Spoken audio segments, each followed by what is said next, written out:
Olá, você que nos ouve, nos acompanha. Eu espero que esteja tudo bem com você, com os seus familiares. Nós estamos aqui para mais um informativo tributário neste canal, Direito Tributário ao seu alcance.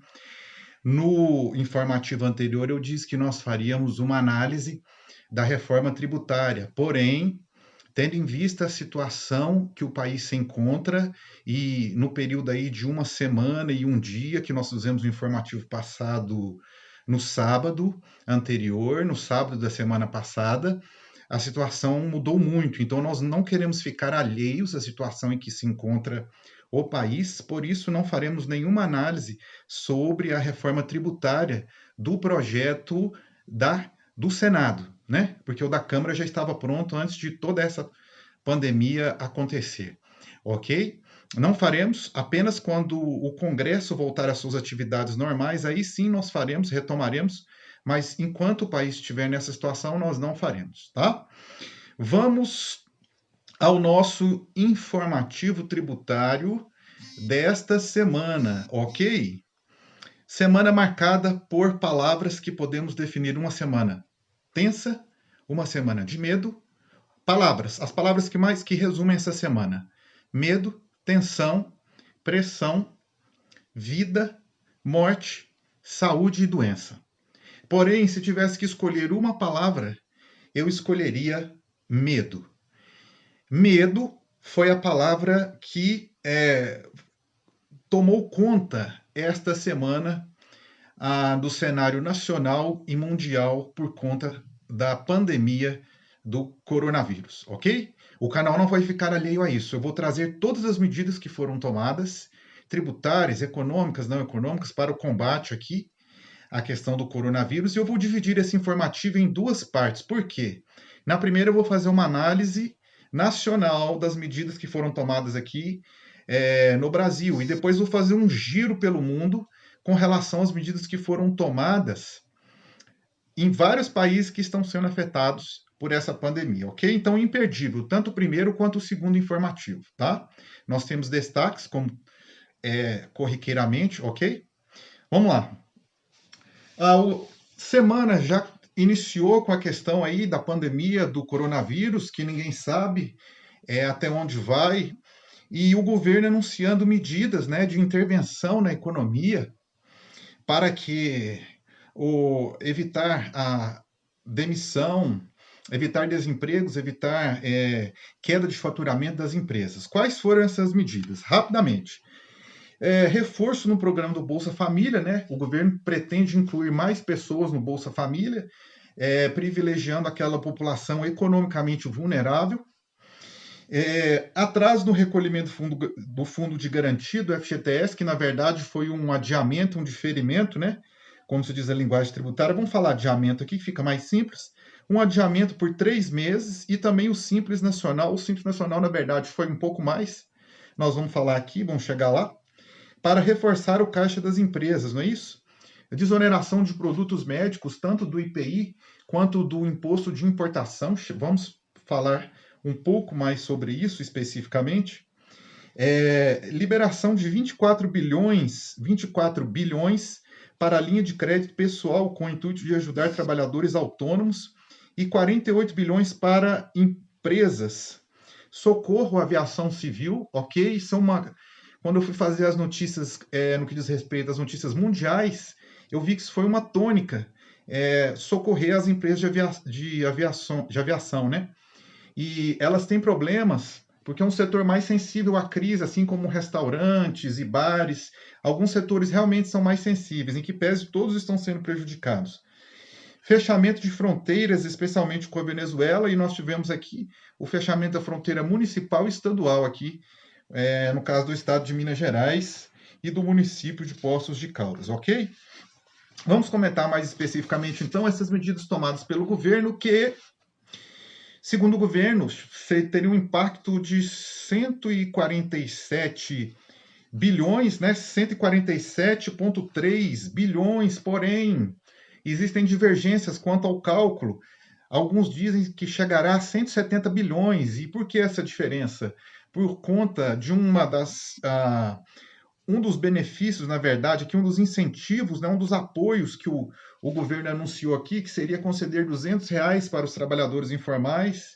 O governo teria subestimado este valor e que, por conta disso, subiria de 147,3 para 170 bi. Vamos ter que aguardar aí, né, se for o caso do governo refazer as contas, para nós verificarmos. Então, vamos às notícias agora, sem mais delongas, especificamente com relação ao 13º do aposentado, o abono salarial e o empréstimo. O que muda com o coronavírus? Bom, muda o seguinte, a antecipação do 13º, do abono salarial e do 13º para aposentados e pensionistas, tá?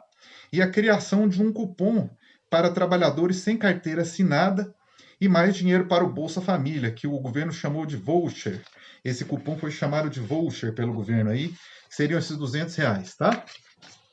O ministro da Economia, Paulo Guedes, afirmou que o governo liberará 15 bilhões em benefícios de até R$ 200 para trabalhadores informais. Aqui está uma divergência. Aqui é o ponto que foi veiculada uma reportagem que o valor gasto seria maior, por conta que o governo aqui teria subestimado o número de trabalhadores que estão na informalidade. Então, esse número seria maior quando se faz o cálculo global, tá?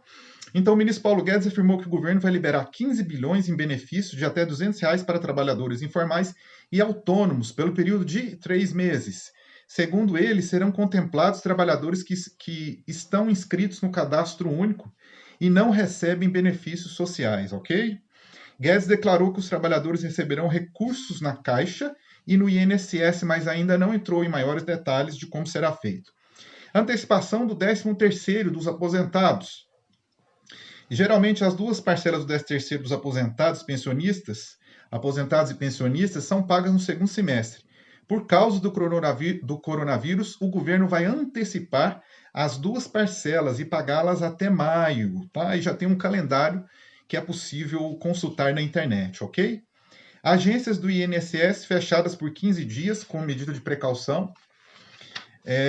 Suspensão da prova de vida junto ao INSS, né, que é uma prova que você tem que fazer que você está vivo para evitar fraudes no recebimento do benefício.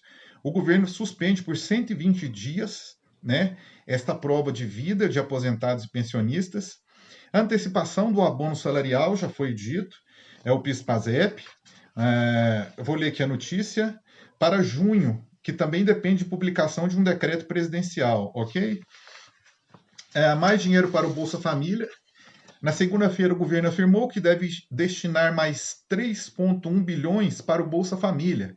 A expectativa é que os recursos permitam incluir mais 1 milhão de beneficiários no programa, tá? Então, essa é a expectativa do governo. E no final de fevereiro, a fila de brasileiros que esperavam o Bolsa Família chegava a 3,5 milhões de pessoas. Então, se ele tem uma expectativa de aumentar para 1 milhão a mais, seria um total 4,5, né? 4 milhões e meio de pessoas recebendo. Mudanças no crédito consignado. O Conselho Nacional de Previdência aprovou redução do teto de juros para que as instituições financeiras possam cobrar nos empréstimos consignados para aposentados e pensionistas do INSS, que tem uns juros altíssimos, tá? Eu já peguei processos onde tem esses juros, você fica impressionado com o valor que os aposentados pagam. Pente fino no benefício de prestação continuada, que o governo diz que iria fazer pente fino, depois retrocedeu no discurso. Vamos ver o que acontece. E aqui, o motivo para se ter um pente fino no benefício de prestação continuada, nós falamos nos informativos anteriores. Lembra que o Congresso derrubou o veto do presidente, por isso dobrou o valor do benefício de prestação continuada, né? Ele foi elevado ao dobro e, portanto, este benefício geraria um impacto de 20 bilhões nas contas públicas, não é isso? Mais saques do FGTS. Segundo o ministro Paulo Guedes, o governo examina liberar mais saques do Fundo de Garantia por Tempo de Serviço. Vamos ter que aguardar, porque aqui algumas medidas já estão concretizadas, outras estão em fase de estudo e implementação, ok? Isso para estimular a economia, o saque do FGTS para estimular a economia. O governo já permitiu o saque imediato de até um salário mínimo para cada conta no FGTS, além de inaugurar a modalidade de saque aniversário, que permite saques anuais, tá? A equipe econômica avalia ainda autorizar os trabalhadores a usarem os recursos do FGTS como garantia para tomarem empréstimos, ok? A novidade poderá reduzir os juros cobrados pelos bancos. Será? Vamos ver. Negociação de dívidas. Na segunda-feira, o Conselho Monetário Nacional aprovou em reunião extraordinária medidas para a renegociação das dívidas. Olha, vejam.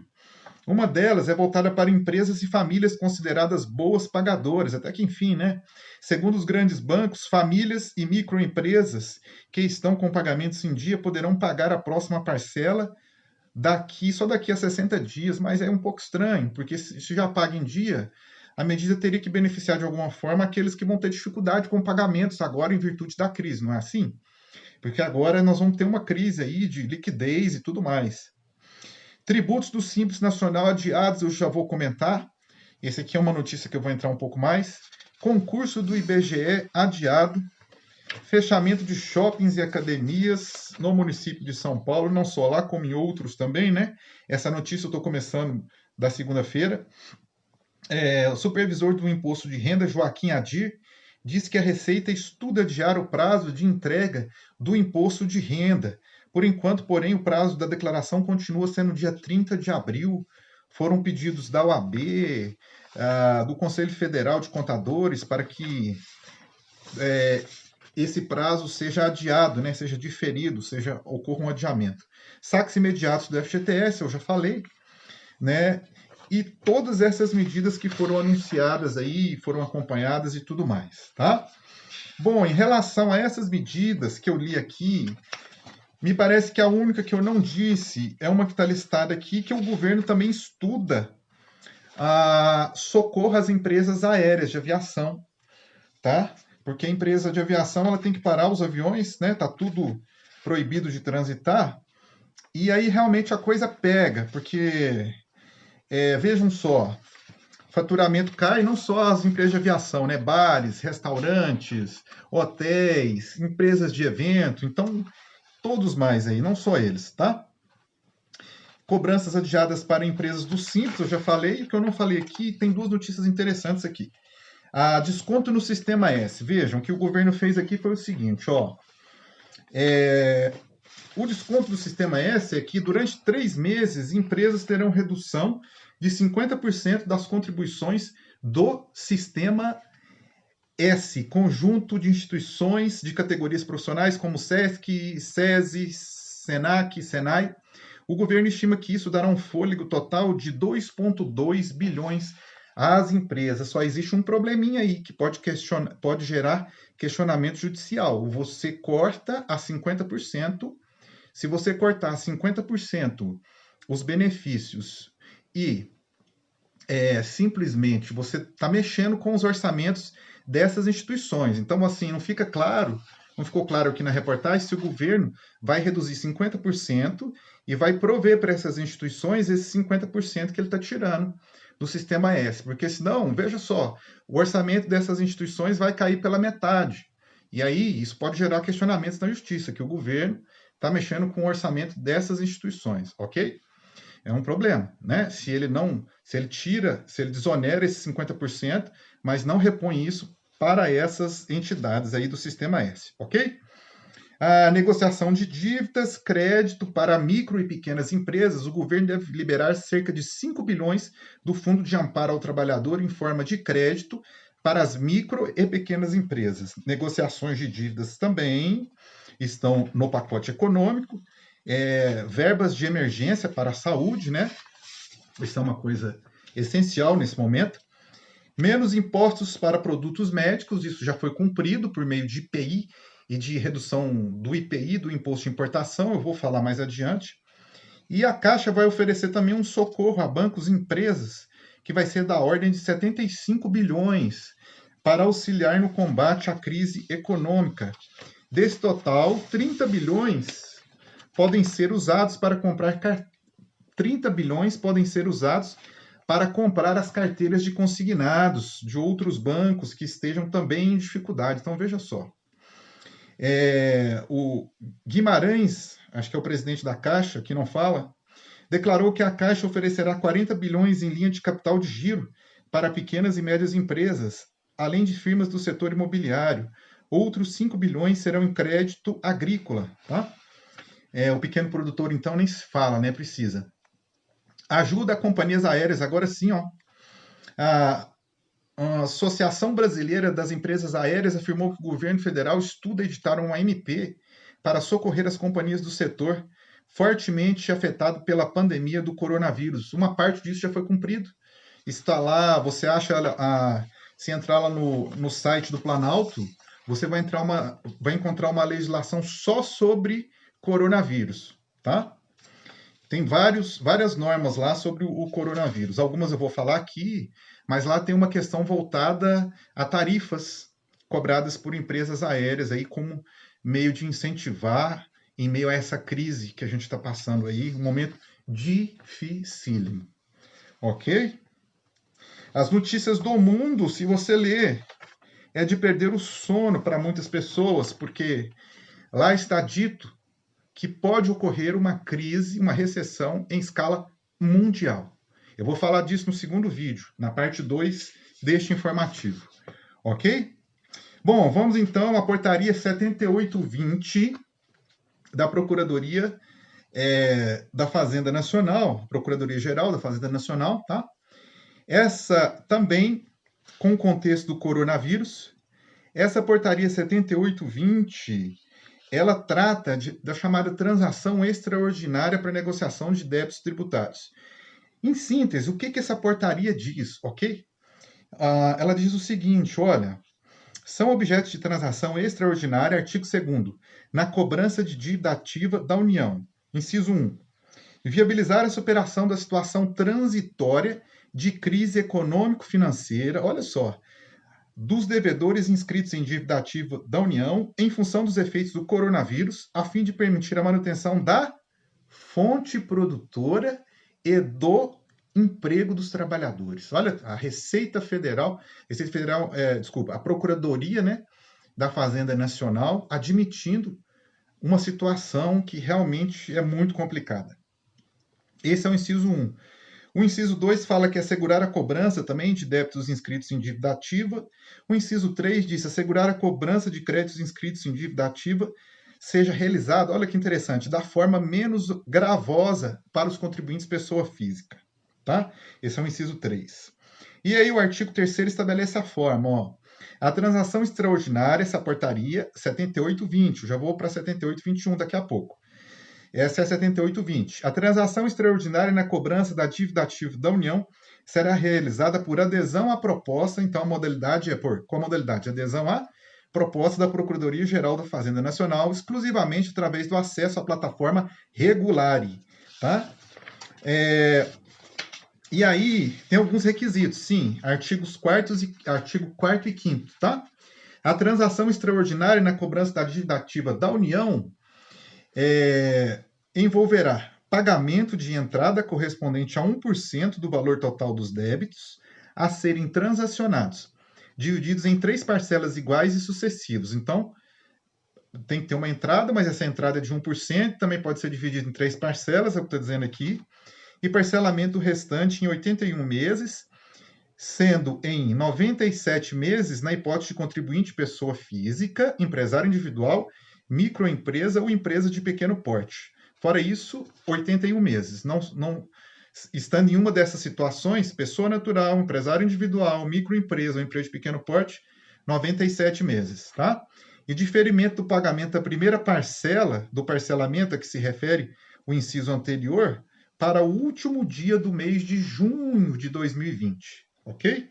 Então, assim, um parcelamento combinado com uma espécie de moratória, né? Para o pagamento da primeira parcela.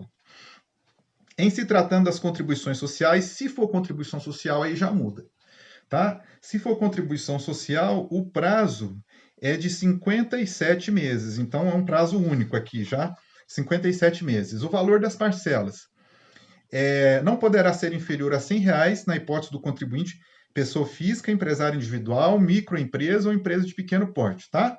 E R$500 nos demais casos. Bom, basicamente é isso que diz a portaria, ok? Tendo interesse, ela já está disponível para que consulta aí no site da Procuradoria, sendo, né, nossa era da informação, então de fácil acesso aí a essa portaria, ok?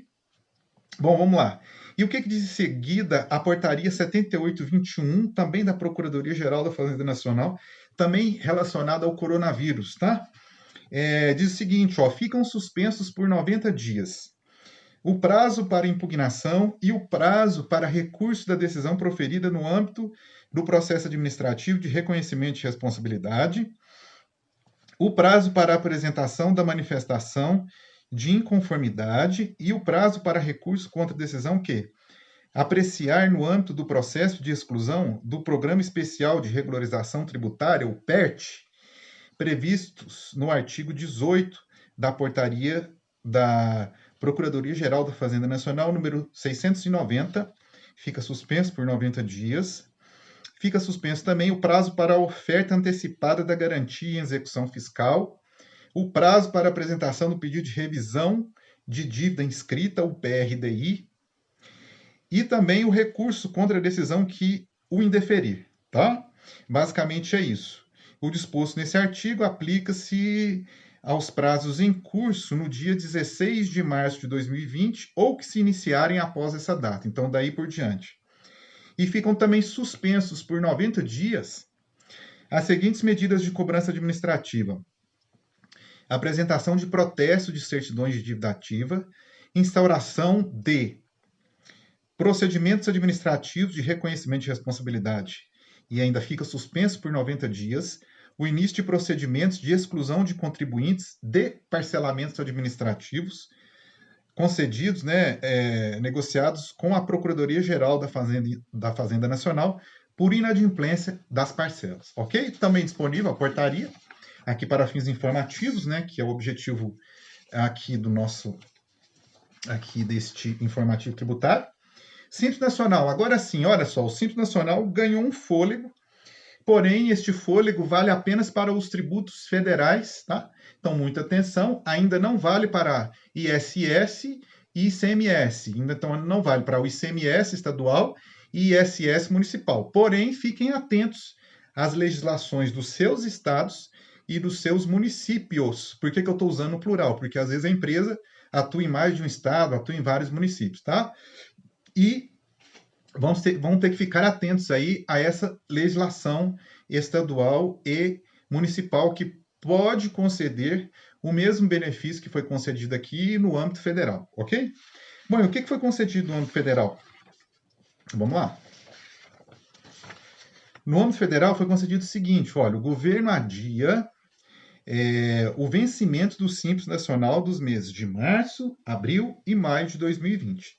De 3 meses, março, abril e maio, ok? De acordo com a resolução 152 de 2020, do Conselho Geral do Simples Nacional, o adiamento do prazo contempla as parcelas destinadas apenas aos tributos federais, tá? E a parcela relativa a fevereiro, essa está mantida, a reportagem ressalva expressamente isso aqui.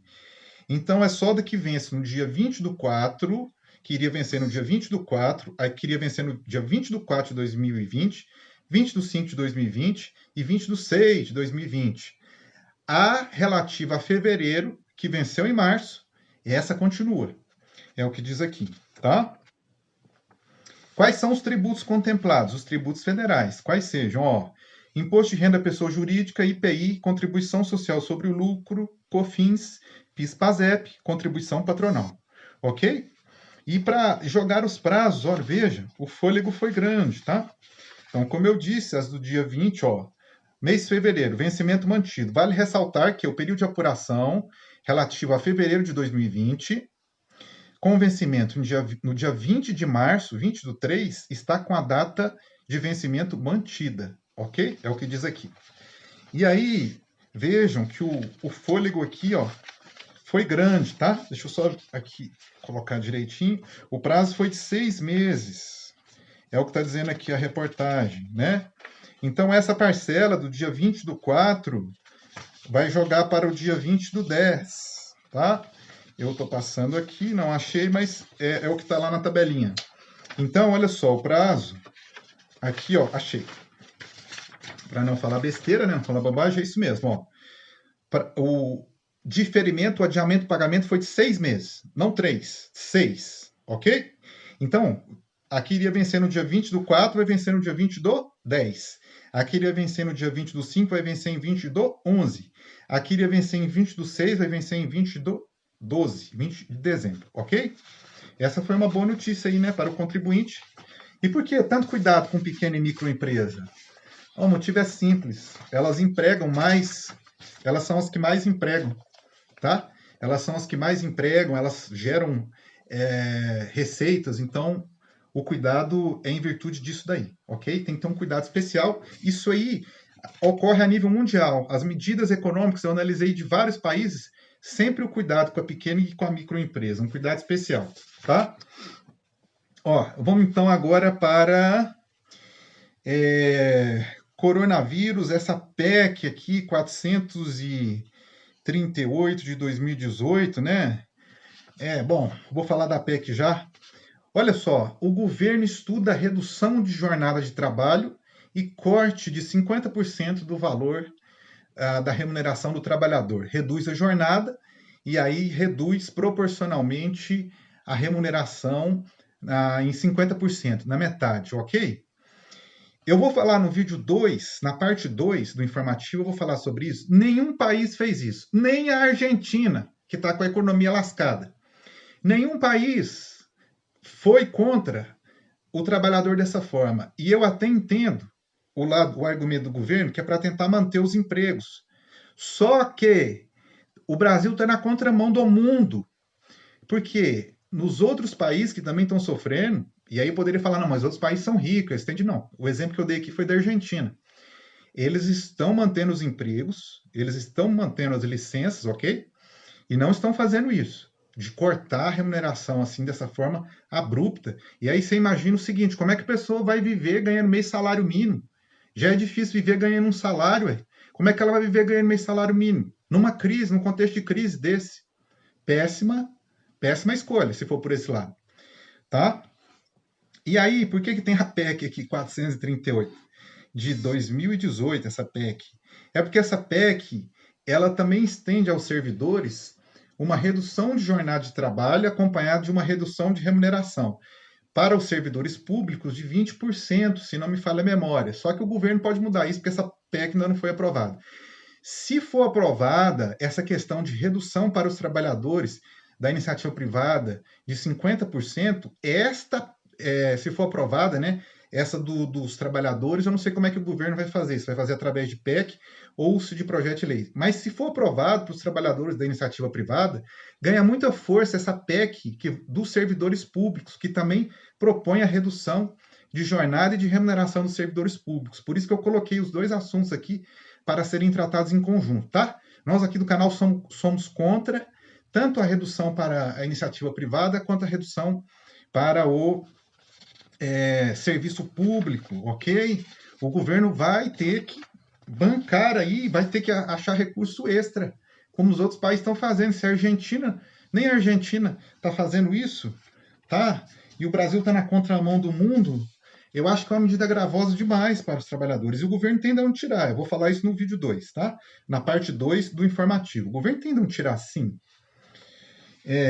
Olha só. Instrução normativa número 1927 da Receita Federal do Brasil, que visa manter um fluxo rápido de abastecimento de bens, mercadorias e matérias-primas destinadas ao combate da pandemia, como também evitar, gargalos nos recintos aduaneiros ao agilizar a entrega das cargas, ok?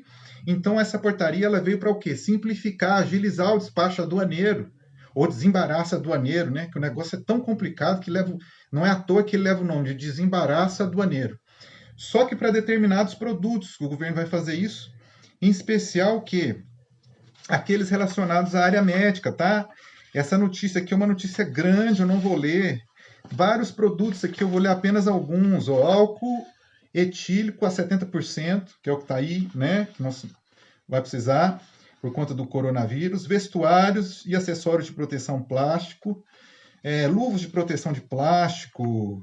E aí vai, tá? É uma notícia grande, eu não vou ler aqui, mas são produtos relacionados à crise, à pandemia do coronavírus, tá?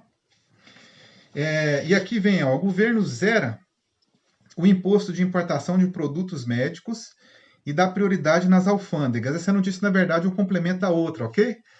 E ela diz o seguinte, ó. Em uma nova medida para fazer frente à crise do coronavírus, o governo Jair Bolsonaro baixou a zero o imposto de importação sobre uma série de produtos médicos e determinou que eles tenham um tratamento prioritário nos trâmites de liberação da alfândega, até que, enfim, né, alguma coisa vai ter trâmite prioritário no desembaraço aduaneiro e nesse momento de crise é extremamente necessária a adoção dessa medida. Então, assim, o governo acertou na maioria das medidas econômicas quando eu faço um comparativo com o que foi feito no mundo, tá? Sem fazer um comparativo proporcional, né? O Brasil não tem dinheiro para gastar como a Alemanha, como os Estados Unidos, que vão injetar quase $1 trilhão na economia. Porém, nenhum desses países, nem os mais pobres, inclusive como a Argentina, sugeriu que se cortasse metade da remuneração do trabalhador numa época de crise como essa. Então aí ficam zeradas até quando? Até 30 de setembro de 2020, então um prazo bem elástico aí, né? A decisão abarca dezenas de itens, entre eles, rapidamente, álcool etílico com teor igual ou superior a 50%, desinfetantes, gel antissépticos, vestuários e acessórios plásticos de proteção, luvas e máscaras clínicas, artigos para uso cirúrgico, compressoras, catéteres, respiradores, né? Automáticos e termômetros, tá? Então você vê tudo aí tem relação à pandemia do coronavírus, né? Impressionante. Olha só, o governo zera o imposto de importação de 50 produtos, aproximadamente, para combate ao coronavírus, né? Já foi dito aí. E aqui nós temos também o IPI, que já foi publicado o decreto. Qual é o número desse decreto? Decreto número 10.285, decreto número 10.285, de 20 de 3 de 2020. Já está disponível lá no site do Planalto, como eu disse, tá? Então essa medida já foi concretizada, que era a redução do IPI do imposto de importação, e além disso facilitou-se ainda o desembaraço aduaneiro, o despacho aduaneiro desse tipo de produto aqui, tá? Que é necessário, né? Ah, sim, agora a questão do impacto. Eu falei das medidas fiscais, e agora vamos à questão dos impactos das medidas fiscais, né?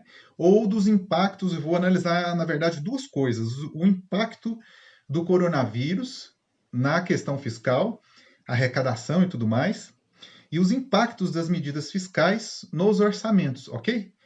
Ó, a gente entende aqui do canal Direito Tributário que realmente essas medidas são necessárias, então o governo agiu aí com uma margem de acerto boa, na minha opinião, razoável, em que pese alguns equívocos aí quanto a essa questão de pegar os trabalhadores, né, pegar a remuneração dos trabalhadores, sejam eles servidores públicos ou não, e que isso vai ter um impacto em que pese agora nós temos a preocupação maior é a preocupação com a vida, é a preocupação com a saúde, é a preocupação com os empregos, não é isso? Essa é a preocupação maior, tá? Vamos aos impactos. Olha, em primeiro lugar, o governo falou o seguinte: essas medidas aí não vão ter impacto. Ele anunciou as medidas e falou: não vai ter impacto na meta fiscal. Bobagem, vai ter. Nas legislações, nas medidas que eu estudei, né, e nas legislações que foram adotadas aí mundo afora para o combate dessa pandemia, lá, em vários países, eles colocaram: a gente não consegue cumprir a meta fiscal tendo que gastar essas quantias, injetar quantias tão altas na economia para proteger o trabalhador, proteger o trabalho, proteger o emprego e proteger a família. Porque quando você protege o trabalho e o emprego, você está protegendo a família.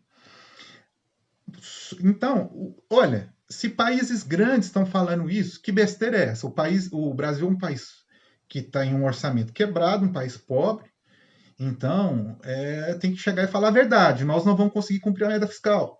O governo começou na segunda-feira anunciando que não ia ter impacto na meta fiscal e terminou a semana, sabe como? O Senado aprovando o decreto legislativo que determina que nós estamos em estado de calamidade pública. Por quê? Perante a lei de responsabilidade fiscal, decretada a calamidade pública, o governo ele está desobrigado e não está mais obrigado a cumprir a meta fiscal, porque é impossível. Você gasta mais, como é que você vai cumprir? Vem um fato extraordinário que ninguém imaginava, tá? Eu vou falar disso mais à frente aqui no finalzinho, ok? Então, olha só, os impactos, vejam. Teremos impacto? Sim. Sabemos de quanto é esse impacto ainda? Não. Existem divergências? Sim. O governo falou lá 147,3, já jogaram 170. Isso vai depender muito do tempo que durar esta pandemia, né? E das medidas que serão necessárias. Essas medidas todas, nem todas essas medidas têm impacto, né? Por exemplo, a redução aí, se você... O governo diz que a redução aí do sistema S não teria impacto para ele. Mas se tiver redução para o sistema S, né?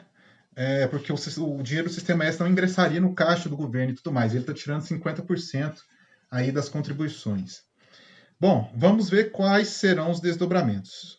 Repercussões no orçamento da União, repercussões nos estados. Vejam, carta dos governadores ao governo federal por medidas emergenciais ante a crise sanitária e econômica, de saúde e econômica, né? O que os governadores pediram? Olha, os governadores pediram um aporte de recursos para custeio de ações de média e alta complexidade na razão de 4% per capita, por pessoa, né? Pediram também suspensão pelo período de 12 meses do pagamento das dívidas dos estados com a União, uma moratória de 12 meses. Pediram também a viabilização emergencial e substancial de recursos livres às unidades federadas, os recursos que possam fluir diante das perdas de arrecadação e a necessidade de ações de apoio a empresas e indivíduos, assim como liberação de limites e condições para a contratação de novas operações de crédito. Imediata aprovação do projeto de lei complementar 149 de 2019, chamado Plano Mansueto, e redução no regime de recuperação fiscal, de modo a promover o equilíbrio fiscal dos entes federados. Essa é a quarta medida. Quinta e última, né? Deixa eu ver se é a quinta. Não, tem mais uma. Redução da meta de superávit primário do governo federal para evitar ameaça de contingenciamento. E aí eu acho que isso vai afetar estados e municípios também. Pronta aplicação da Lei 10.835, que institui a renda básica da cidadania, a fim de propiciar recursos destinados a amparar a população economicamente vulnerável. Essas foram as 6 medidas que os governadores pediram. Bom, estima-se que essas 6 medidas custariam à União 15 bilhões mensais, mas aí se for 15 bilhões mensais, e isso for até o final do ano, a gente teria que multiplicar essa conta aí pelo número de meses, então o valor final anual seria bem maior, tá? Isso aí custaria em torno de 14 a 15 bilhões, a reportagem aqui tem uma margem, ok? E os governadores estimam uma perda de receita com o ICMS de 25%, né? É uma perda estimada, pode ser maior, pode ser menor. Não? Vamos ter que esperar aí os desdobramentos da crise, ok? Governo, aí sim, agora o governo resolveu falar a verdade ao final, né? Caiu a ficha, caiu a realidade, viu o que é. O governo pediu ao Congresso a alteração da meta fiscal, estimando um PIB para esse ano em 0, ou ponto, se quiser, 0,02%. É isso mesmo que você ouviu. 0,02%. Sinceramente, olha, dependendo do tempo que durar essa crise, dependendo dos efeitos que essa crise tiver e tudo mais, se o Brasil tiver um PIB desse, tá no lucro. Sabe por quê? Alguns países da Europa estão estimando PIB negativo. Ok? Senado aprova calamidade pública, né? E o decreto já está disponível também lá no site do Planalto. Que decreto é esse? É o decreto legislativo número 6, tá? Que aprova a calamidade pública e aí, em tese, o governo está desobrigado de cumprir as metas de superávit primário. Porém, o governo vai pedir isso, né? Vai fazer um novo pedido agora que foi decretado o estado de calamidade pública. O governo vai pedir aí uma readequação dos valores, né? Dos valores a serem gastos aí, porque você vai ter que ter um redimensionamento, né? Do orçamento.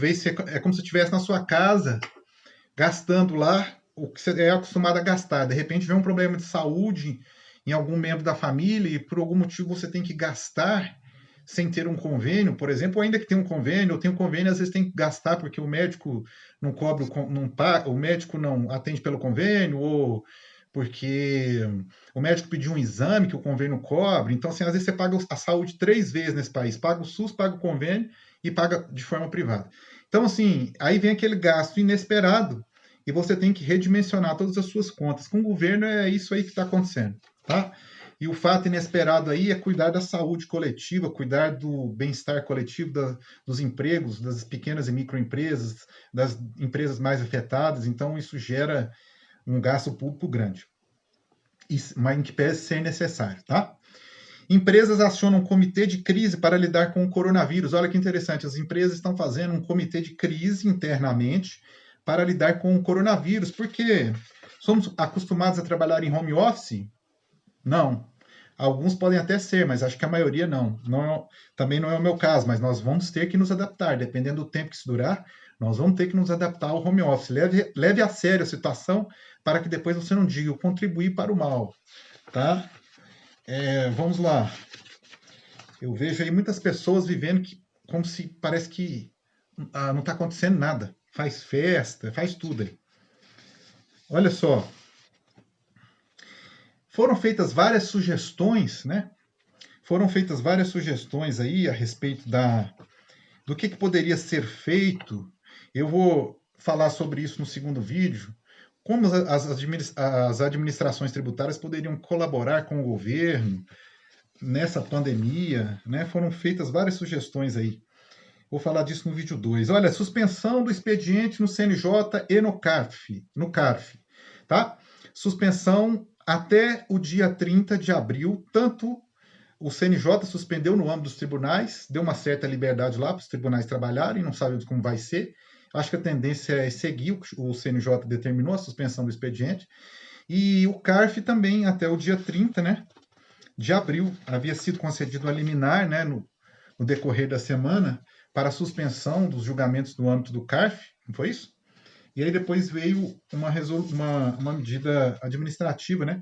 É a resolução 8112, a do CARF é 8112, tá? Do CNJ também está disponível na internet aí, que suspende o expediente nos tribunais, tá bom? Coronavírus. Dúvidas suscitadas pela pandemia aumentam demanda nos escritórios de advocacia, o que é normal. Áreas mais procuradas, trabalhista, tributário, para saber as empresas, o que elas podem fazer, o que não podem, tá? Então gerou um certo aquecimento, foi noticiado aí.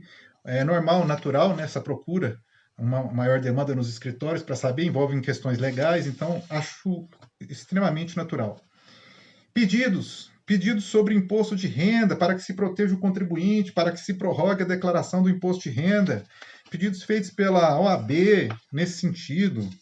Conselho Federal de Contabilidade, FENACON, solicitam prorrogação de obrigações tributárias, fiscais e trabalhistas. Acho que era uma medida que essa medida merece ser deferida. Eu vi que quase todos os países fizeram isso, tá? No informativo, na parte 2 deste informativo, eu vou falar que nós a gente vai fazer um giro pelo mundo aí. Após o coronavírus, contadores pedirão mais prazo para enviar declaração à Receita. O que me chamou a atenção nessa notícia especificamente é isso aqui, ó, que os contadores dizem, ó. É muito comum clientes pedirem reuniões para fazer a declaração.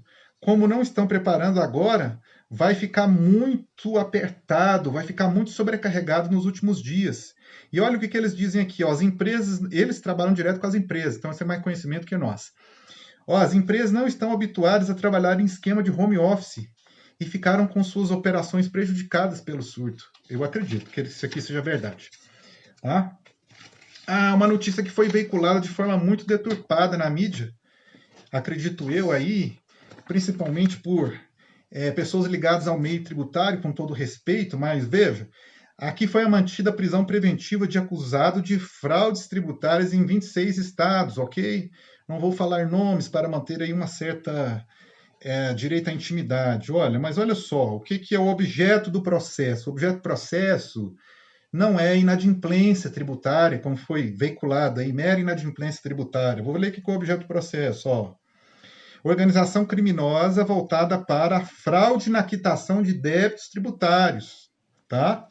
por meio de declarações ao fisco, com pedidos de compensação baseados em créditos tributários inexistentes. Então, é fato muito mais grave, ok? Falsificação, fraude e tudo mais, tá? Olha só, economia, agora nós vamos para os nossos destaques, ok? Aqui os nossos destaques. Veja só. Recuperação fiscal, regime de recuperação fiscal e regime de reequilíbrio fiscal.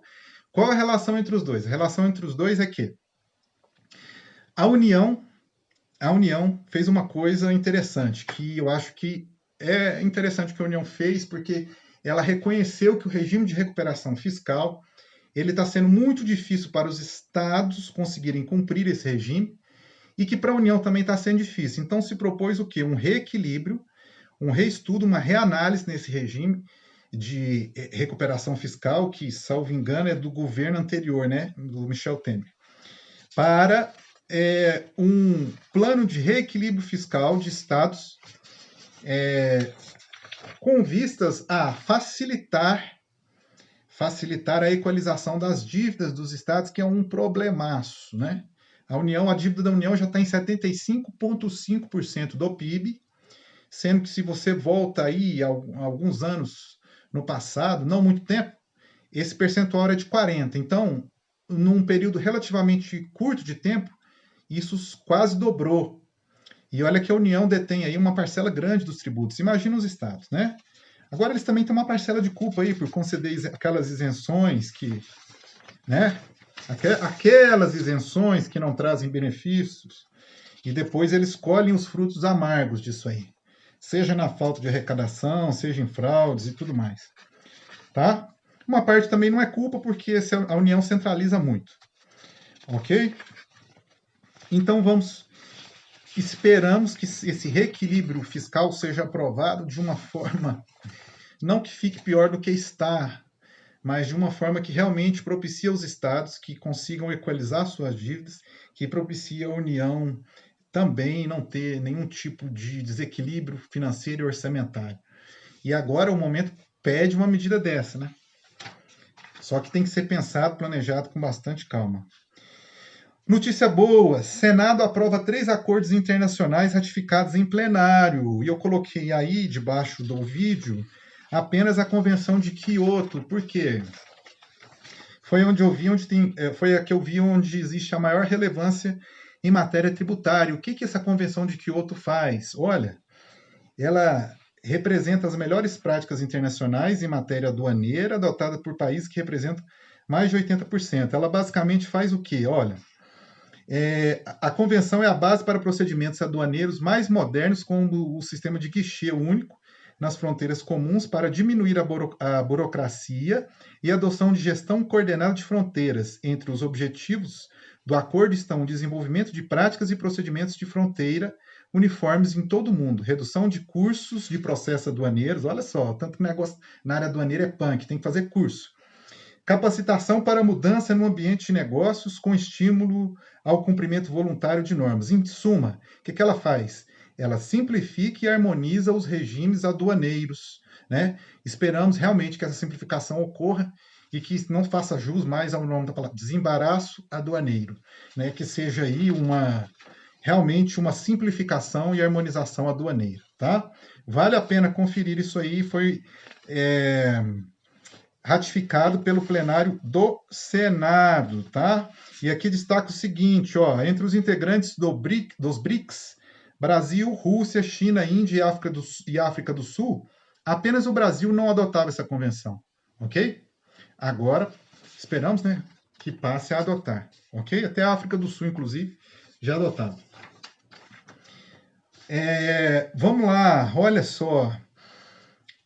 Eu vou fazer essa notícia, eu vou passar rapidamente e vou recomendar a vocês que leiam o artigo do professor Fernando Facuri Scaff, muito bem escrito, um professor que fala muito bem, argumenta muito bem aqui, é um professor que eu particularmente gosto de acompanhar aqui os artigos que ele escreve no Conjur, tá? E aí eu recomendo aqui que vocês leiam esse artigo, porque todo mundo preocupado com essa crise, o governo aprovou um decreto, que é o decreto 10.265 de 2020, criando a chamada Câmara Técnica de Normas Contábeis, que tem por objetivo fazer o quê? Centralizar mais ainda, acabar, como o próprio professor diz aqui, acabar com um pouco de federação que ainda nos restava, tá?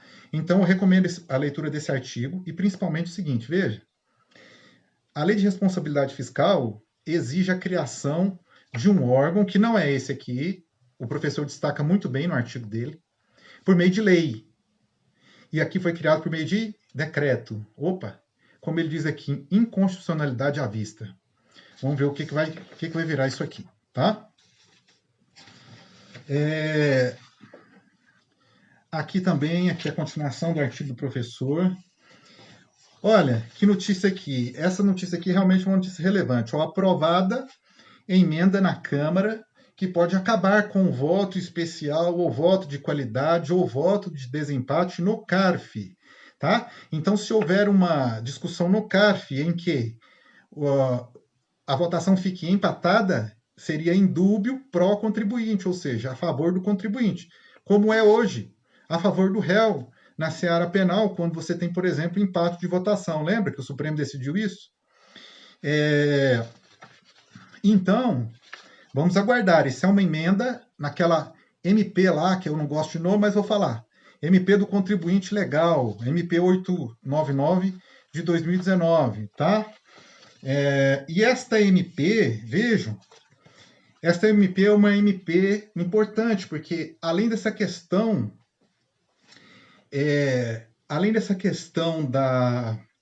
que eu destaquei aqui, que é do voto de qualidade, essa MP chamada de MP do Contribuinte Legal, ela diz também o seguinte, olha, ela fala sobre a questão do pequeno devedor, lembra que nós já falamos nos informativos anteriores, débitos abaixo de 60 salários mínimos não irão ao CARF, um problemão. E ela diz também, olha só, ela traz a transação na seara tributária, porém nós temos um problema. Essa emenda ela já está quase perdendo a validade, o prazo de validade. A reportagem destaca aqui, ó, que o prazo final para conversão, para a votação dessa emenda é aqui, ó. Agora a MP vai para o Senado e o prazo para votação e efetiva conversão da lei expira no dia 25/3 de 2020, tá? Então, vamos acompanhar os desdobramentos aí que ocorrerão em relação a essa MP, se ela será aprovada ou não. E aqui tem esses destaques dessa MP, né? A questão do voto de qualidade, a questão do pequeno devedor, né? E mais algumas outras questões. Vamos aguardar se ela vai ser aprovada mesmo ou não, se ela é convertida mesmo em lei ou não, tá? Um outro destaque, Lei do Município de São Paulo, Lei 17.324 de 2020. Esta lei traz previsão de arbitragem no âmbito da administração para direitos patrimoniais de caráter disponível e traz também a questão da transação tributária, tá? O artigo que fala sobre arbitragem é o artigo 7º da lei. O artigo que fala sobre transação tributária é do 8º em diante, ok? Diz lá as modalidades, tá? São modalidades de transação proposta individual ou por adesão na cobrança da dívida ativa, adesão nos demais casos nos demais casos de contencioso judicial ou administrativo e adesão, a modalidade de adesão no contencioso administrativo tributário de baixo valor, ok? Essa modalidade de adesão é muito criticada por alguns tributaristas, eu ainda não tenho uma opinião, nosso canal aqui não tem uma opinião formada a respeito disso, tem que ser analisado com calma, tá? Mas aí, se a MP, que trata da transação no âmbito federal, não for aprovada, o município de São Paulo já tem essa lei, ok? Vamos aí já para 55 minutos aproximadamente, eu vou para a última notícia para encerrar aqui. A emenda aprovada na Câmara acaba com voto especial, isso já foi dito. Então eu encerro aqui o informativo tributário grande, porque o coronavírus realmente ele horrorizou, né? Como se diz aí na linguagem, tá? E aí eu me despeço por aqui. Não percam a parte 2, onde nós vamos fazer um giro pelo mundo e acompanhar o que os outros governos fazem diante de uma pandemia como essa, tá? Agradeço imensamente a você que ficou aqui, que acompanhou até o fim. Se gostou, acha que este vídeo tem um conteúdo agregador, aí sim, clique manifestando que você gostou, a sua satisfação. Se inscreva no canal, ok? Eu agradeço imensamente e até a parte 2 do vídeo imperdível. E aí, vamos orar por melhoras no mundo em relação ao coronavírus, tá?